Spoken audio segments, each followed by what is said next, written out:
Tonight at 6, holiday travel nightmare. A look at what's to blame for hundreds of canceled flights this Christmas Eve. Plus, a Northland nonprofit celebrates people experiencing homelessness who died this year. Why this season has been harder than ever. And a hockey hub turns 50. Hear from those who put their heart and soul into Duluth's Freiburger Arena on this major anniversary. From CBS3 Duluth, this is the CBS3 News at 6. Good evening. I'm Briggs LaSavage. Thanks for joining us. Kristen is off tonight. A travel nightmare on this Christmas Eve. At least 3 major airlines were forced to cancel dozens of flights on one of the busiest travel days of the year.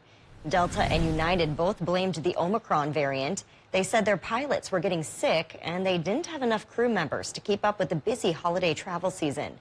Both Delta and United canceled a combined 300 flights today. 20 of those were in and out of the MSP airport. Both those airlines also fly in and out of Duluth, but DLH reps say as of this morning, they hadn't seen any flight cancellations locally and didn't expect to throughout the day. Well, it's also a busy travel day on the roads with people all across the Northland making their last-minute trips to visit family or friends before tomorrow's big holiday. Here's a live look at the Twin Ports interchange in Duluth. While driving conditions are pretty good right now, that won't be the case all weekend. Dave joins us now for a quick look at the weather. Dave, you're tracking quite a few snow chances in our region over the next few days. But not one tonight. So travel tonight if you're starting your Christmas Eve on the road. It's going to be all right, whether you're flying up aloft like Santa or ground pounding it like the rest of us here. Should be decent. Let's take a look at the map. You know, we had a chance for a rain-snow mix earlier this morning that could have slicked up the roadways, but if it did, it's been repaired already, so good driving conditions tonight. But as Briggs was hinting at here, road conditions may not be that perfect once we get into Saturday afternoon. There's a low-pressure system just north of our border here. There's the warm front that warmed us up today, but also to the west now there's the cold front that's going to cool us down tonight. And the center of the low pressure is going to bring us a chance for light Saturday afternoon snow to the tune of about an inch. So our short-term forecast says clouds go back up tonight, a little bit, partly cloudy. Temperatures come down, though, only about 7 above here in the Twin Ports. Then only 15 tomorrow afternoon with a 60% chance for light snow. That could become an 80% chance for heavier snow by Sunday night into Monday morning. We'll talk about that coming up in just a few more minutes. All right, thanks, Dave. With a chance of some significant snow in the forecast, Duluth leaders want to make sure you know what to do during a snow emergency. This winter season will be the first time Duluth uses this new protocol.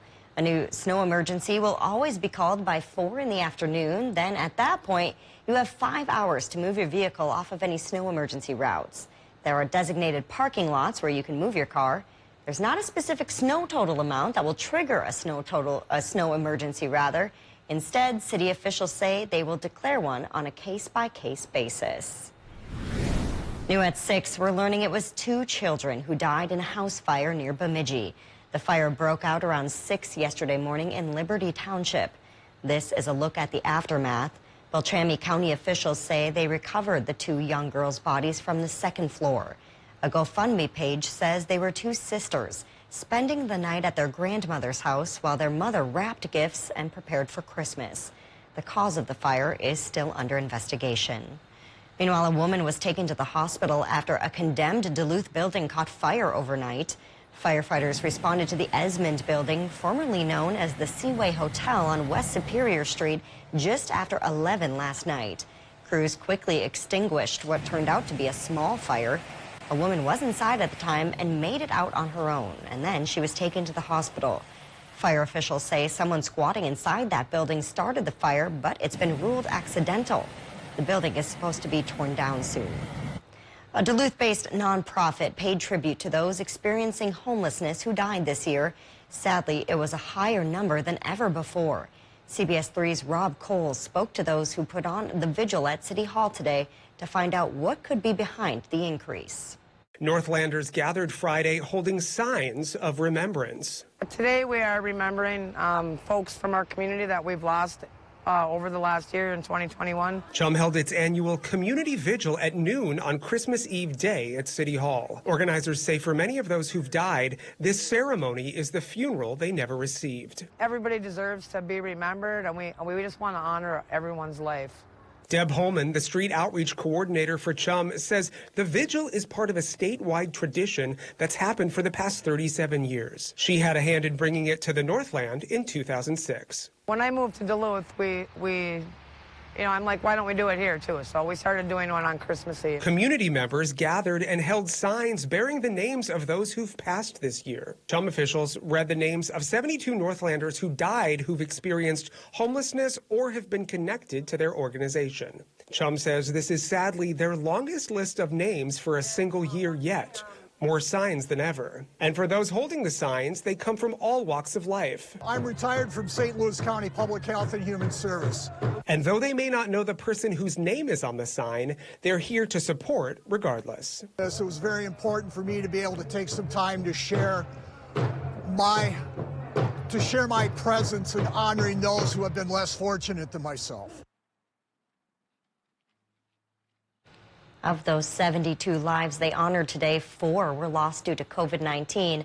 A third were due to a drug overdose.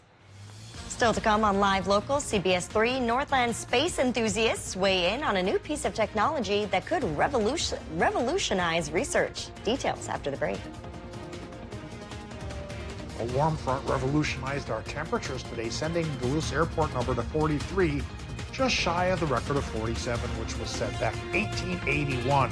Tomorrow already we go back towards cooler than normal conditions, and we'll talk about snow chances starting lightly on Saturday, becoming heavier Sunday night.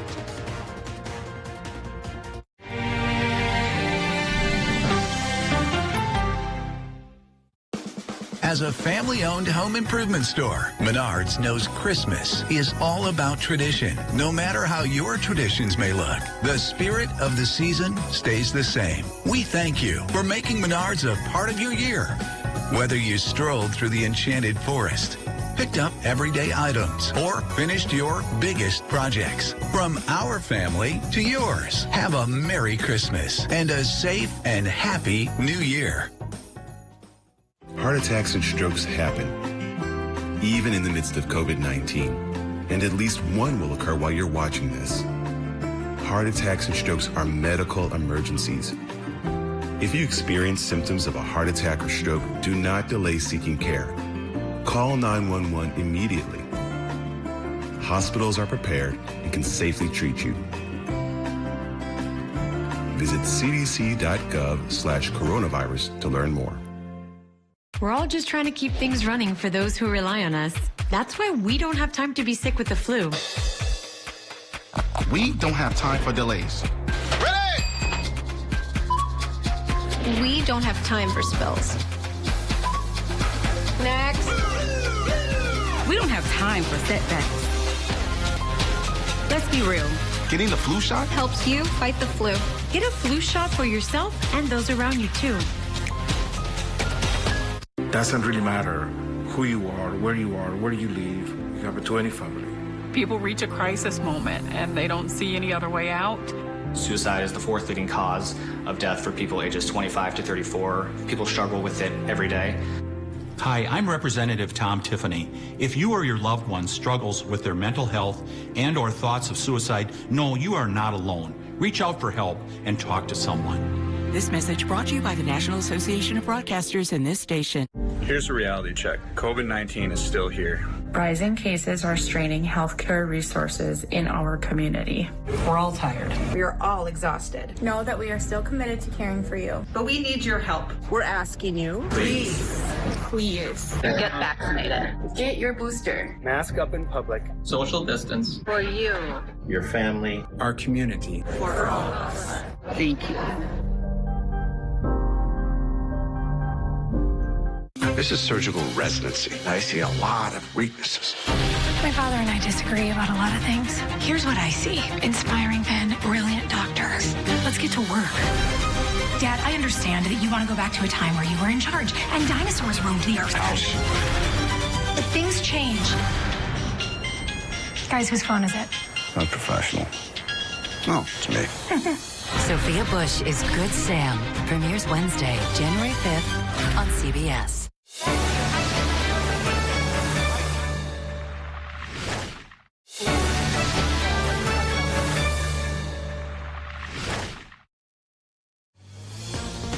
Now, the CBS3 Duluth WeatherMax forecast with meteorologist Dave Anderson. Fair weather tonight should mean smooth flying for Santa Claus and smooth traveling on the ground for the rest of us who are traveling here this evening. As I like to say every year, just in case Santa has to ditch over the big lake, you know the coasties here in our Northland will be out there to rescue him lickety-split. Well, Saturday, light afternoon snow is possible, so calm conditions tonight could go towards a little bit of a slip on the roadway Saturday afternoon, 60% chance for maybe an inch of snow. But Sunday night into Monday, that's a chance for more substantial snow. Could be moderate to even heavy for about 12 hours, and I'll show you what the latest estimates are pointing towards as far as snow totals go. Now, let's point our way towards the airport in Duluth and eye up the current conditions, where, gee, it sure is dark up there. The picture must have faded away. The camera taking the evening off here for Christmas Eve, I guess. 38 degrees is the current temp, 68% the relative humidity, westerly, northwesterly wind going 14. Oh, there it's back. All right. Our director, Ryan Scorch, no relation to Duke, got that popped up for us. Air pressure's on the low side at 29.45 inches of mercury, and that's because a low pressure system is poised just to the north of our region, planning on knocking our temperatures down tonight and then bringing us that snow chance tomorrow. Well, current temps in the Upper Peninsula are in the upper 30s, and in northern Wisconsin we're running from 32 in Hayward to 38 degrees in Ashland. Northern Minnesota numbers, we're at 20 for International Falls, but as warm as 36 down towards Cloquet, and Moose Lake can beat that by a degree. Two Harbors can tie it as well. Well, the rest of us in between. And for low temperatures tonight, cold front coming through from northwest to southeast will send us down below zero for many Iron Range towns, and single digits then for the rest of our area. So today's little mini heat wave, just one day's worth of a wave. Current local Doppler map here shows a mixture of sun and clouds is what we had earlier today, and there's that precip that came around this morning. It was about a 40% chance for payoff, and it doesn't look like it did that much in our area. Now tonight with the cold front, we will be cooling down, and that cold front is associated with a low pressure system that I mentioned is just north of the Canadian border. So there's the warm front that made it into the 40s today. There's the cold front that could knock some towns below zero here tonight. And it's also this low pressure system then that brings us the 60% chance for the inch of snow on Saturday afternoon. But Sunday night into Monday, this bigger low pressure system is coming our way, and that's the one that could bring us the decent snow. So Saturday, really just light stuff here in our area from the small clipper up north, but the Colorado low coming our way on Sunday in the evening brings us upwards of an 80% chance of snow that could add up to totals like this. I'm thinking in general a range of 4 to 8 for many of our towns, and along the North Shore could go 9 inches plus. And so from the UP in through central Minnesota, about 3 to 8, northern Minnesota about 4 to 9. For snow fans, great news. For many of the rest of us, it might be a pain in the neck to get out there and shovel. Tonight, in Minnesota, low temps will drop to 5 below up north, be about 11 above right by the lake. Wisconsin, Michigan numbers 8 to 13 above, and we all get a partly cloudy sky. But tomorrow, the action of that low pressure system brings back the clouds and a 70% chance for an inch of snow afternoon in Wisconsin, Michigan. Highs 18 to 24.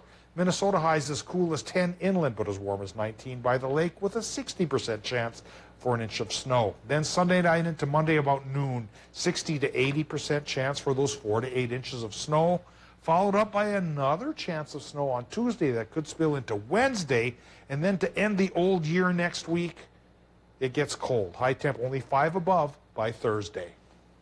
All right, thank you, Dave.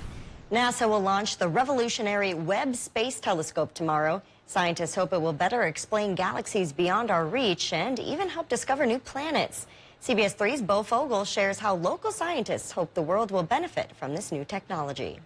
After decades of research, development, and delays, the highly anticipated launch of the new Webb telescope has been set. Bob Kane, who you may know as Astro Bob, an amateur astronomer in Duluth, has been researching this for years. I love discovery. The Webb telescope will be replacing the Hubble telescope as the most powerful, complex space observatory. He says there are several big technological improvements to the Webb telescope when compared to the Hubble telescope. It's 6 times the area. The mirror on the telescope is 6 times larger than the Hubble Space Telescope mirror.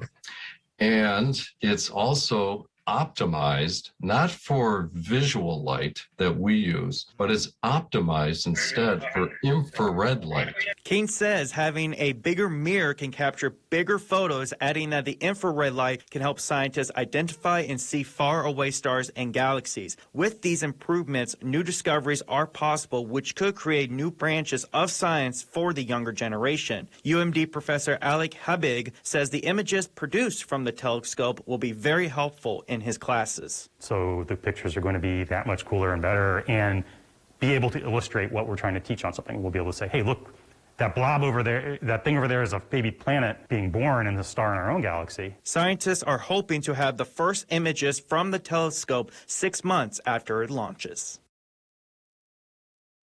The telescope is set to launch tomorrow morning, and by the way, a UW-Madison grad will lead that launch. Still to come, 50 years of Freiburger, how a Duluth hockey hub has become so much more to the community. Sports is next.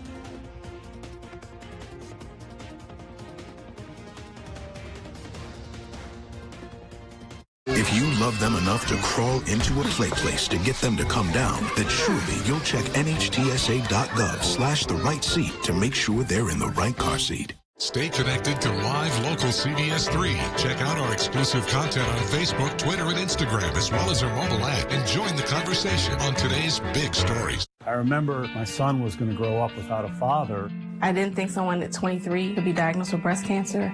I was probably the healthiest I had been in my life. Early detection of a melanoma saved my life. I survived testicular cancer because of early detection. I survived cancer not once but twice because of early detection. During the pandemic, you may have delayed or canceled routine cancer screenings. It's time to get those appointments back on the books. Early detection saves lives. This message brought to you by the National Association of Broadcasters and this station. Hi, Gail King here, inviting you to join us every morning right here on CBS. We'll have the important stories and the interviews, all the news that matters really, and best of all, we'll have a good time together. We like to do that. And now you can find us anytime you want on the new Paramount Plus app. So we'll see you every morning right here on CBS. I thought that one was pretty good. Calling all Bulldogs. Do you consider yourself a diehard UMD Bulldog fan? Send a picture of you or you and your crew all decked out in your Bulldog attire for a chance to be the My9 Sports Bulldog Fan of the Week. Follow the My9 Sports Facebook page and post your pictures there to be entered into our weekly random drawings. Each Fan of the Week will be showcased in our My9 Sports UMD Athletics Broadcast of the Week. The My9 Sports Bulldog Fan of the Week is brought to you by the Duluth Tap Exchange. 2 peppermint lattes. Black coffee will be fine. No. I can't seem to get you off my mind. I love you.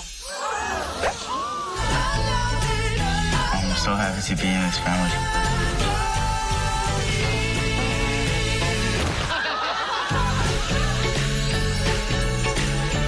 Do I look okay? Breathtaking.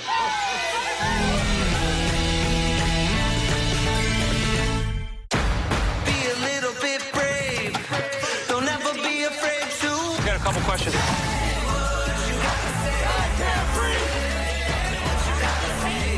Do you think it's time for schools to reopen?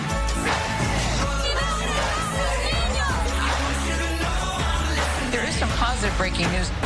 We've got a lot of important new information for you and your family.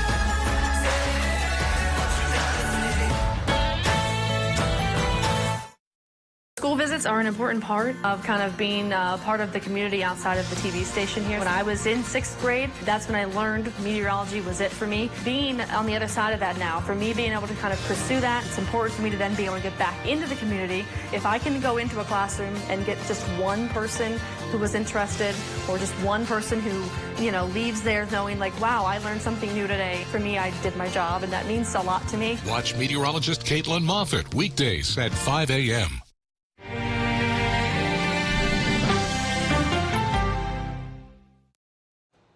On the night before, many families and friends traditionally gather to celebrate the holidays and share gifts. we honor a Northland hub that's been gifting the community with traditions, stories, and memories for 50 seasons. CBS 3's Alexis Bass skated through one iconic hockey rink, unwrapping all of its history.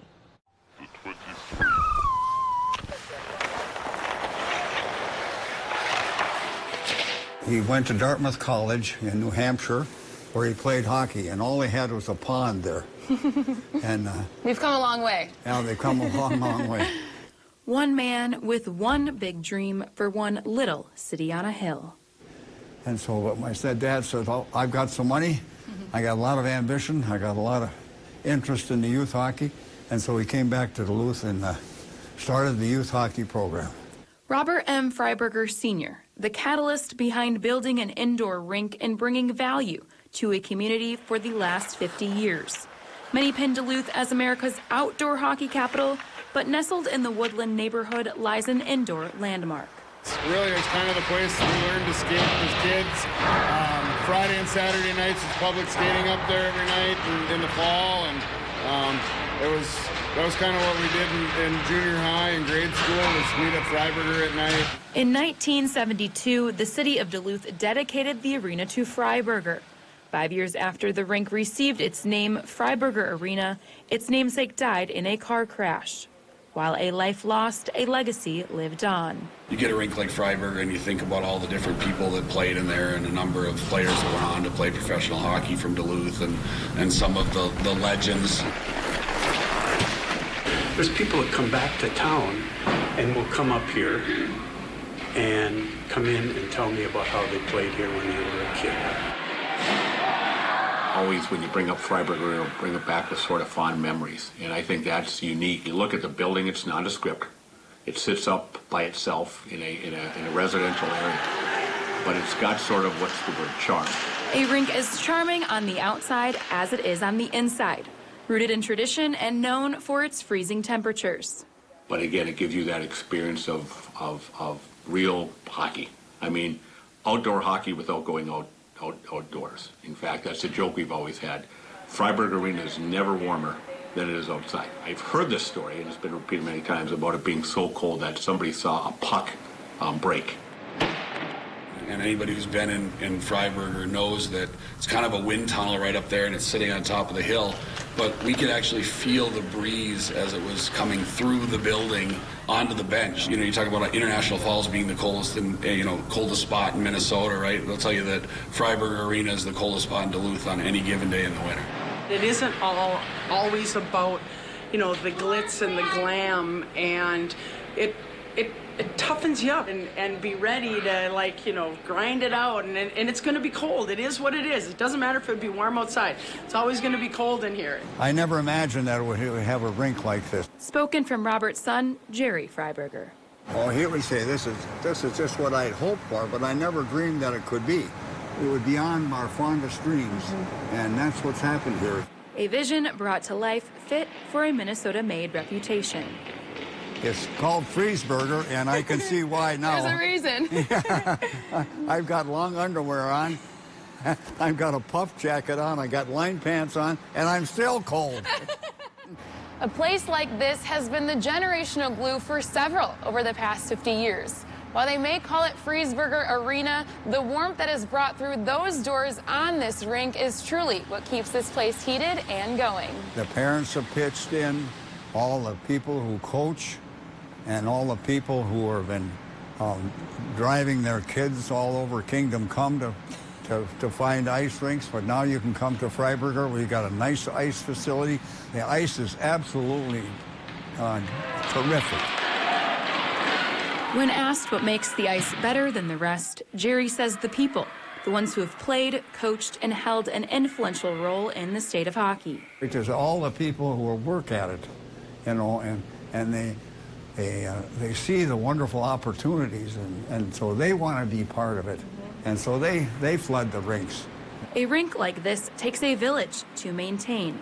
Freiberger's arena manager Gordy Adol says it's the community that's kept him coming back for the last 25 years. I must say it every day.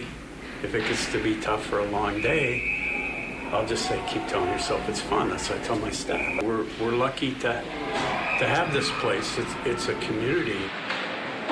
A community rich in love for the game that has been flooding the rinks in the 218 for generations.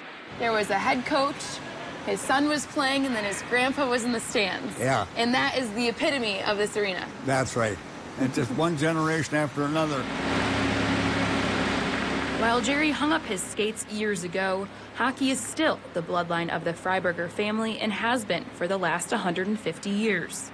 The Freibergers continue to find themselves all bundled up in the stands in awe of what the game has grown into today. It's time for me to sit back and watch the kids develop. And the teams today are so much better, absolutely just wonderfully better than when I played. They're out there skating, and then they will come to Freiberger and skate. And before you know it, they're playing college hockey at Division I level. And it just absolutely warms my heart to see those kids out there. And it's just plain fun, Alexis. Looking forward to the future of more memories in Freiberger. We're open when anybody comes by 50 years from now and drives up Woodland. They can see that building and say, yeah, I played there, and I bet if I walked in, it'd still be as cold as it was back whatever years ago. Bringing in the season of joy and celebrating the rink that's given many delight on the ice for half of a century. Yeah, 50 years. 50 years. I couldn't believe it. And cheers to 50 more, huh? Yeah. Today, the rink is open 5 months out of the year, October through March, hosting practices and tournaments 7 days of the week. Freiberger Arena hopes to have another celebration 50 years from now. However, they say for that to happen, they're going to need continued support from the city and the community. Well, before we go tonight, Santa has embarked on his journey across the world to deliver all of his gifts on Christmas Eve. NORAD, based in Colorado, has launched its official Santa tracker already, and we have the link up on our website so you can keep up with his journey and see when he might be stopping by your house. So, Dave, hopefully here in the North End, he's going to have a nice, smooth sailing. Yeah, I think he is going to, and he's going to have to pick up his hat that he left here a couple of years back. This actually is a custom crafted hat made by your mother, Briggs, for the whole team a few years ago. We've been keeping them handy for nights like this. And wearing them during the Christmas City of the North Parade, too. Oh, yeah, that's right. Well, let's talk about nights like this. Calm and smooth sailing for Santa and everybody else here. It's tomorrow. Things get a little bit more indifferent in the afternoon. There'll be a 60% chance for light snow. But for Christmas Day, that's very seasonal. Maybe that's exactly what the doctor ordered. Well, if you're a snow fan, you've probably been placing orders for heavier snows. That is coming our way Sunday night and Monday. 4 to 8 inches of snow possible through noon on Monday. All right. Well, thank you so much for joining us on this Christmas Eve. This will actually be our last newscast until Sunday night at 10 o'clock. That's because we're going to take some extra time this year to celebrate with our loved ones. So we hope you will do the same, and we hope you also tune in during our regularly scheduled newscast times for St. Scholastica's performance of Oh Holy Night. Have a great holiday and a very Merry Christmas.